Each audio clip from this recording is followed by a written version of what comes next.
Ya estoy grabando. Ya, adelante. Bueno, muchas gracias, doctor. Buenos días a todos.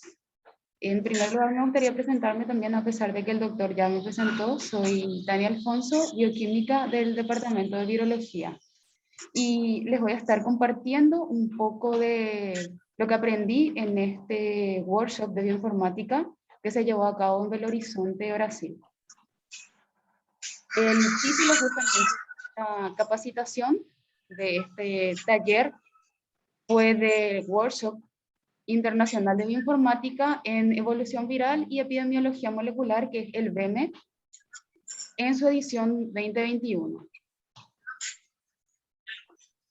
Como contenido a desarrollar, al menos en esta primera parte, tendría la parte de secuenciación en sí, definiciones, conceptos básicos, seguido de las técnicas de NGS, de las diferentes plataformas o tipos de plataformas, también las etapas durante el proceso de las técnicas de secuenciación de forma general y de una forma breve, seguido por el análisis bioinformático en sí, también las etapas que conlleva el análisis de las secuencias, y finalizando con el tema de análisis filogenéticos, también para tocar un poco de forma general, ya que es un tema bastante amplio, incluyendo los tipos de alineamiento, el flujo de trabajo en sí y las metodologías de inferencia que se tienen para el análisis filogenético. Bueno, como mencioné, me gustaría introducirme primero hacia los conceptos generales y básicos, sobre todo de genómica. Al hablar de genómica nos referimos justamente al estudio del genoma completo, ya no de un gen en particular, sino que del genoma completo. Y la secuencia de un genoma sería como la representación o el mapa físico que es mejor resuelto y que contiene toda la información necesaria para el completo desarrollo de una determinada especie. La secuenciación del ADN en sí implica justamente eso, determinar la secuencia o determinar el orden exacto en que aparecen las bases dentro del ADN de una determinada especie. También me gustaría hablar acerca de las técnicas o las diferentes plataformas de secuenciación. Y para iniciar, justamente, la primera técnica en ser desarrollada fue la técnica de Sanger. Esta técnica a lo largo del tiempo fue sufriendo cambios, ya que al principio se realizaba de una forma un poco más larga, un poco más difícil, en geles de electroforesis, etc. Sin embargo, hoy en día esta técnica sufrió una serie de cambios, si bien es una de las más utilizadas también, actualmente sufrió muchas modificaciones, sobre todo de automatización. Esta técnica está basada también en una síntesis de ADN, utiliza los DNTPs, utiliza un molde de ADN y los primers. Además de eso, utiliza otros DNTPs que contienen en realidad una modificación, ya que son considerados son llamados dideoxinucleótidos, que tienen una pequeña modificación en el extremo 3', ya que carecen del OH en ese extremo. ¿Qué ocasiona esto? Que una vez que se introduzcan estos dideoxinucleótidos, se produzca la terminación de la cadena, o se frene la síntesis de la cadena de ADN. Es por eso que también esta técnica es denominada de terminación de cadena. Fue establecida en un principio en 1974, como había mencionado, sufrió una serie de cambios a lo largo del tiempo. Esta secuenciación se realiza utilizando estos dideoxinucleótidos que mencioné, que producen la terminación de la cadena. Además, estos dideoxinucleótidos, de tener esta modificación en su extremo 3', también están marcados con un fluoróforo que permite justamente ser detectados después por el equipo y traducidos hacia la base específica que se esté leyendo. Para resolver justamente también eso, se realiza una electroforesis, pero capilar en este caso, y la lectura de las bases de parada que están marcadas con fluoróforo, como había mencionado. Otra de las técnicas también utilizadas hoy en día es la de Illumina, que es justamente la tecnología con la que contamos acá en el laboratorio central. Esta técnica es basada en una terminación cíclica reversible y contiene los pasos de tagmentación, del proceso de tagmentación del ADN, que implican corte del material genético, corte del ADN y ligación con unos adaptadores y además unas etiquetas denominadas index, que bien la compañera Sandra también había explicado muy bien la semana pasada. Pero brevemente también me gustaría hablar un poco acerca de esta técnica. Se produce una amplificación reducida, cíclica, y posteriormente una amplificación en U invertida, o también es denominada amplificación en puente. Una vez que se produce esta amplificación en puente por los adaptadores por los adaptadores que llevan justamente las secuencias de las muestras, a medida que se van formando o que se van elongando estas cadenas, se forman los denominados clúster también, que esto posteriormente va a emitir una señal y es detectado por el equipo. Para el proceso de secuenciación en sí, que también es basado en síntesis en esta tecnología, se producen los pasos de incorporación de nucleótidos, la lectura del fluoróforo correspondiente y la de protección para volver a continuar la síntesis de la cadena. Otra de las técnicas también que se desarrollaron a lo largo del tiempo es la técnica de ion torrent. En este caso, también se produce la fragmentación del ADN para poder realizar la secuenciación. También lleva un agregado de adaptadores, al igual que la técnica de Illumina.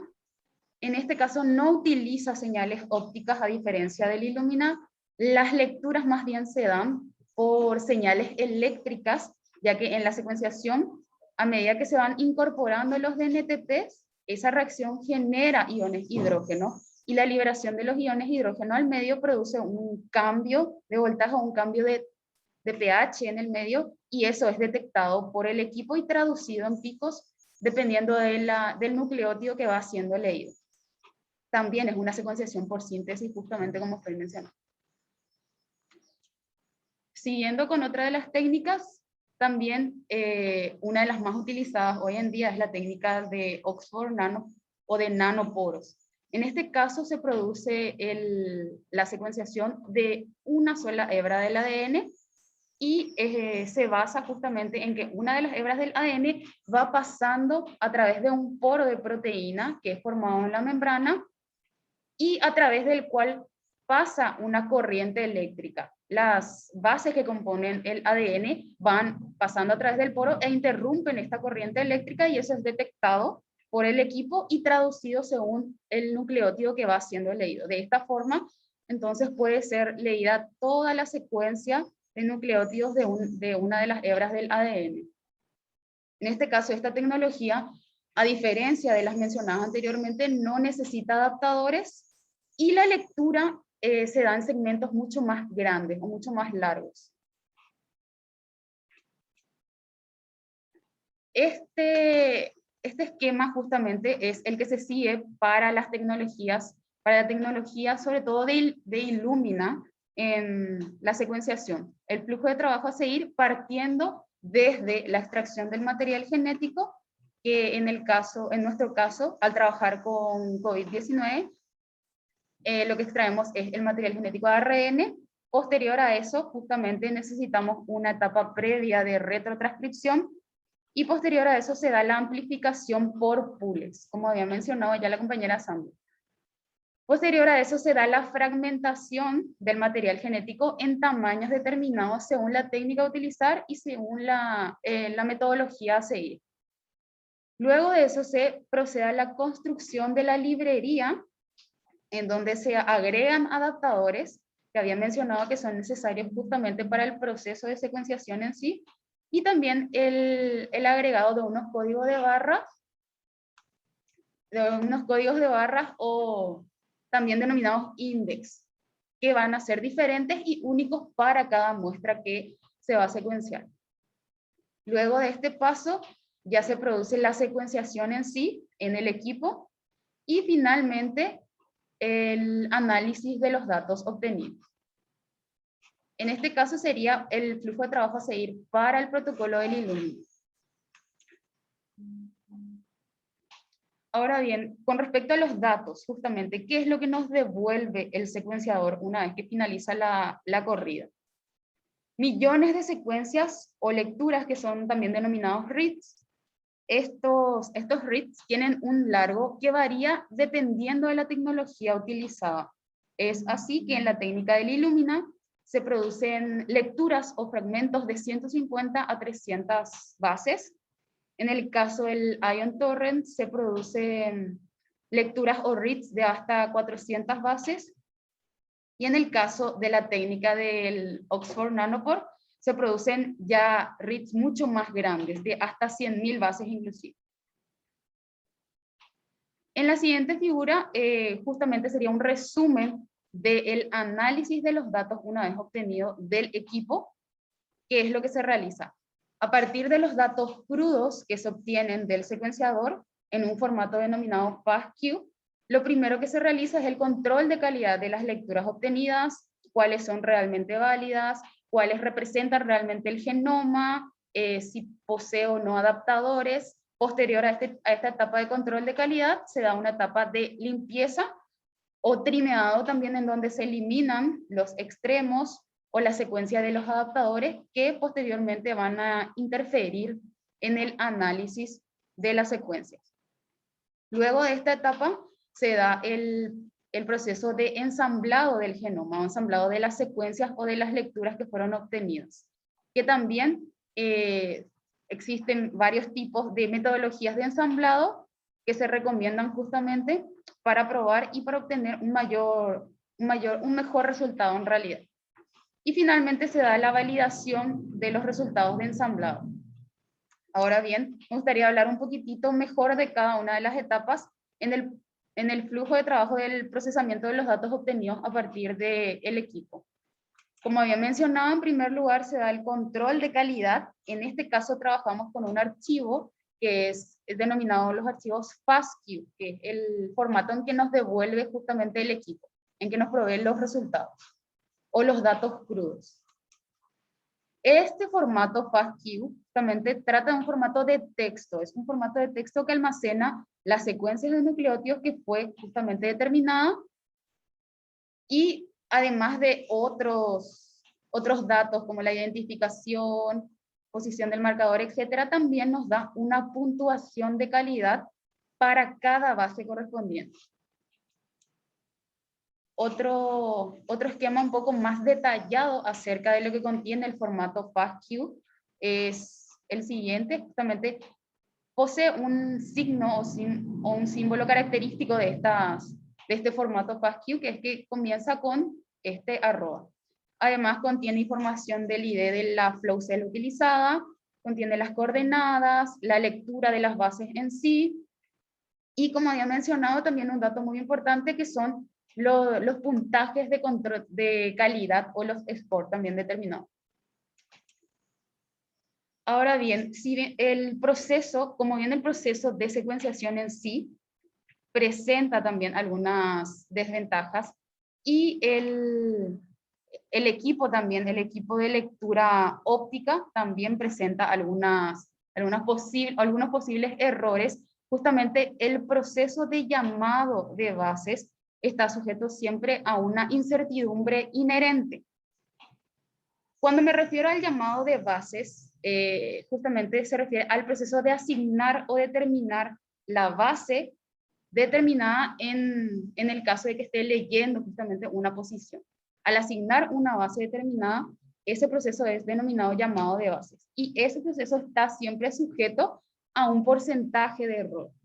Y por eso hablamos también de la calidad del llamado de bases, que está determinado por un puntaje o un score Q, que es proporcional a la probabilidad P de que una llamada de base sea incorrecta. Este es un parámetro muy importante, sobre todo para el control de calidad de las secuencias obtenidas. Es así que le muestro un ejemplo en donde la puntuación de Q-score de 10 corresponde a un error cada 10 llamados de base, o lo que se traduce a un 90% de precisión.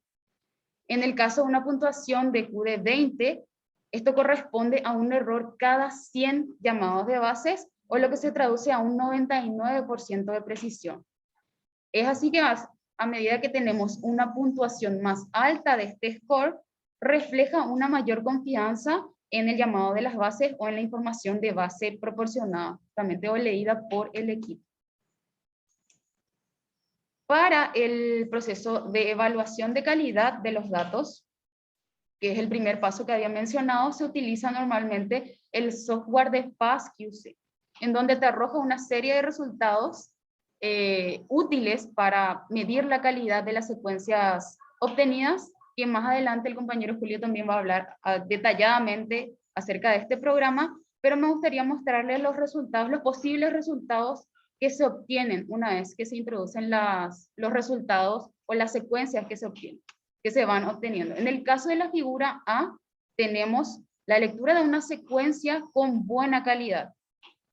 En el eje Y justamente tenemos el puntaje o el score que les había mencionado, y en el eje X tenemos determinadas bases que van siendo asignadas o llamadas. Se puede observar que la secuencia se encuentra dentro de la zona de los puntajes buenos de score. Por lo tanto, es de buena calidad, por encima de 20, como había mencionado. Sin embargo, en la figura B tenemos el ejemplo de una secuencia que es de mala calidad, ya que, como se ven en los extremos, el puntaje asignado ya es por encima de 20. En ese caso, lo más probable es que más adelante esta secuencia tenga que ser limpiada o eliminar los extremos, ya sea porque contienen adaptadores o etcétera, etcétera. Siguiendo con el flujo de trabajo, una vez que se realiza el control de calidad, pasamos al mapeo de las secuencias contra un genoma de referencia. En este caso, ya estaremos tratando con archivos de tipo SAM y BAM. Para este paso es muy importante el proceso de ensamblado y alineamiento. Como había mencionado, el secuenciador nos da o nos provee millones de secuencias o de lecturas que tienen que ser alineadas, tienen que ser armadas o ensambladas contra un genoma de referencia. Y en el caso de que no se disponga de un genoma de referencia, también en ese caso es denominado un ensamblaje de nodo.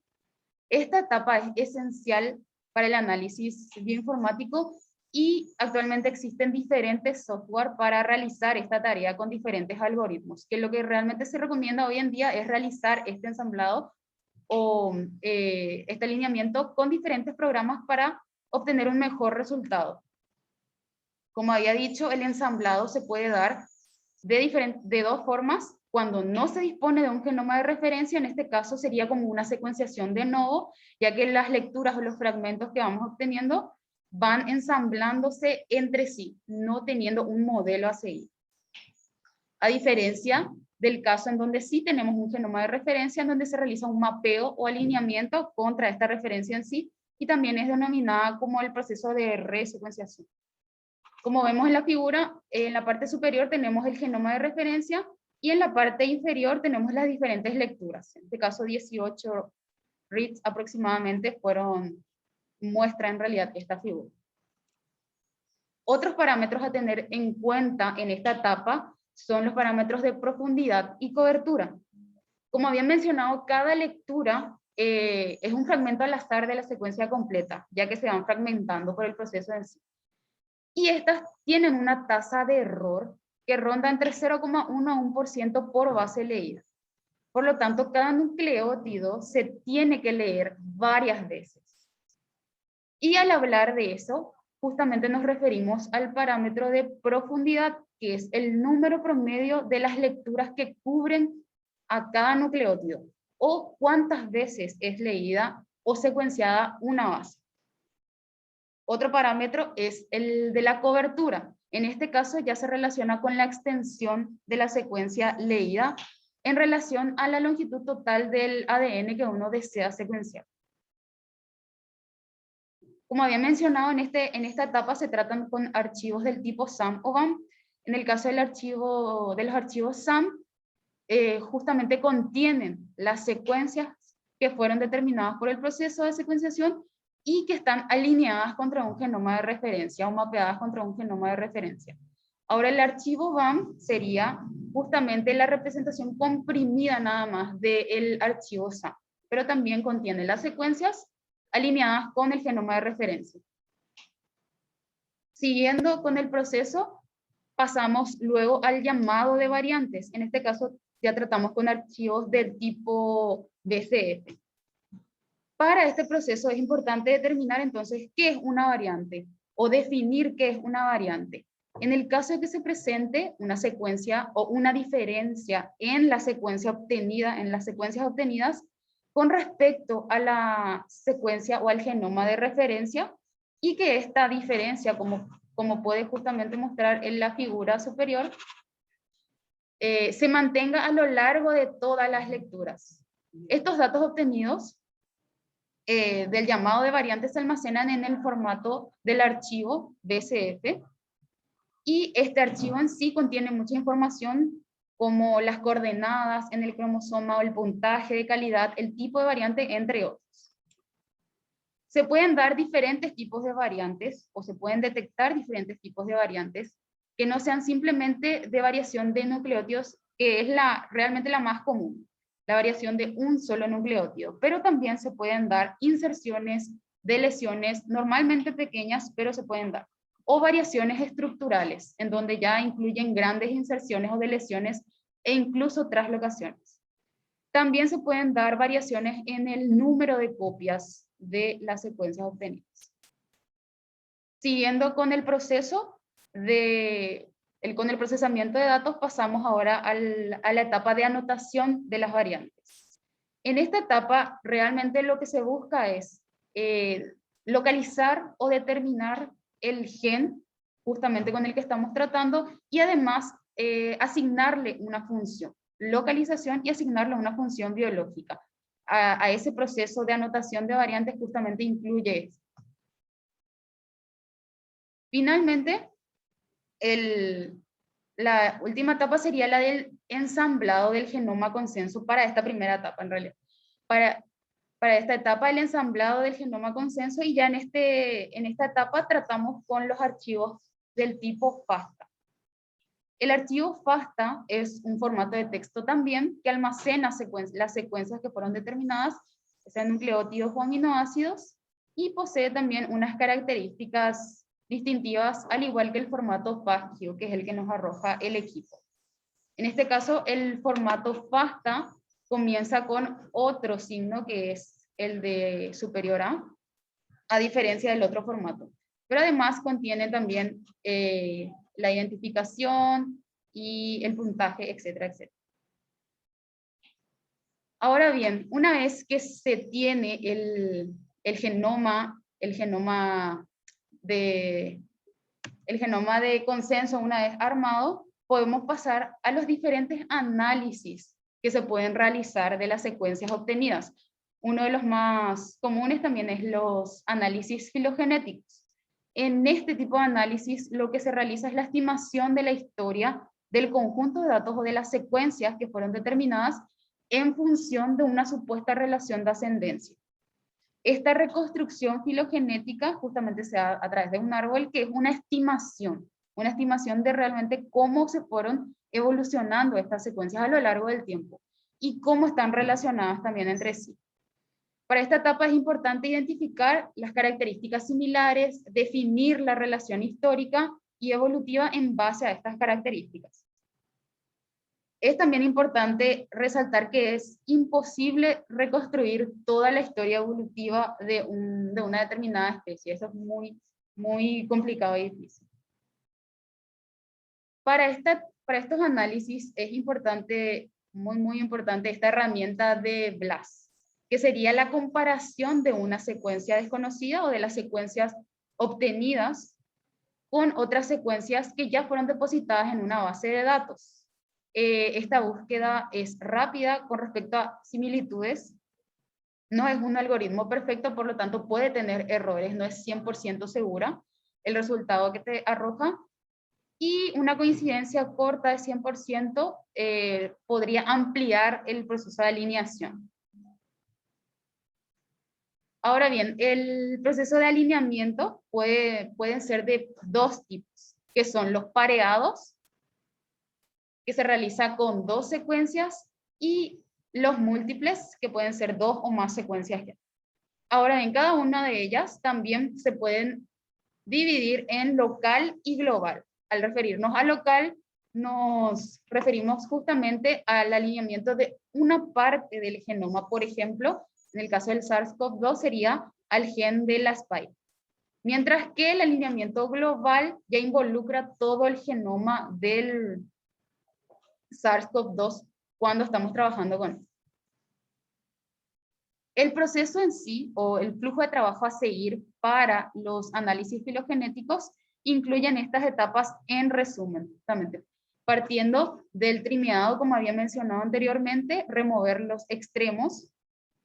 Posteriormente a eso se da la remoción de los gaps o los huecos que no se pudieron secuenciar, comprobar los marcos de lectura, cuál de ellos contiene el conteo de codones de parada más bajos, luego se procede a remover los codones de stop y finalmente se comprueba si la secuencia en sí posee más del 50% de Ns, estas deben ser eliminadas ya que van a interferir en el análisis filogenético.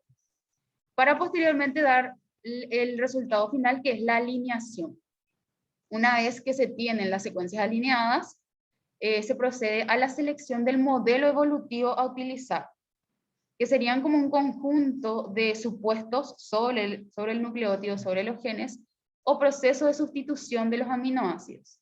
Además de seleccionar el modelo evolutivo, también se debe seleccionar el método de inferencia filogenética a utilizar, que pueden ser dos: los cuantitativos o genéticos y los cualitativos o cladísticos. Dentro de los cuantitativos, la diferencia sería una sola variable y estos métodos están basados en distancia.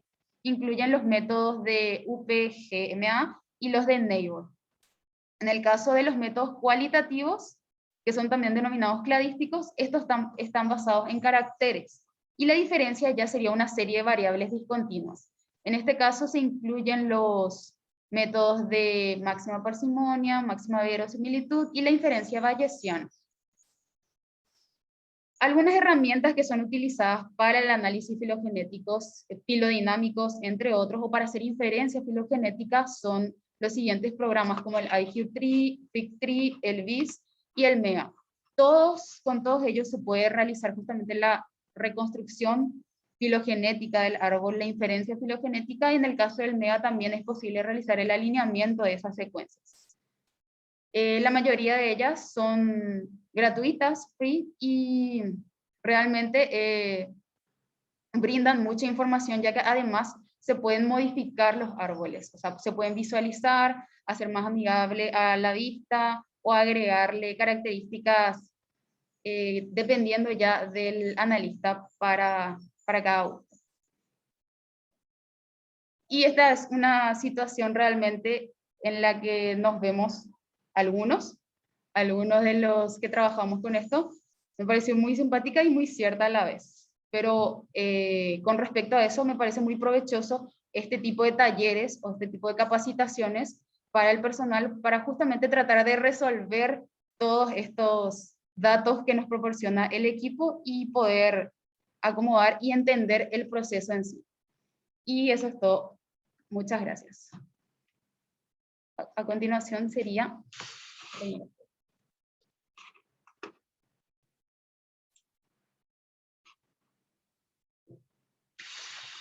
Gracias, Tania. Excelente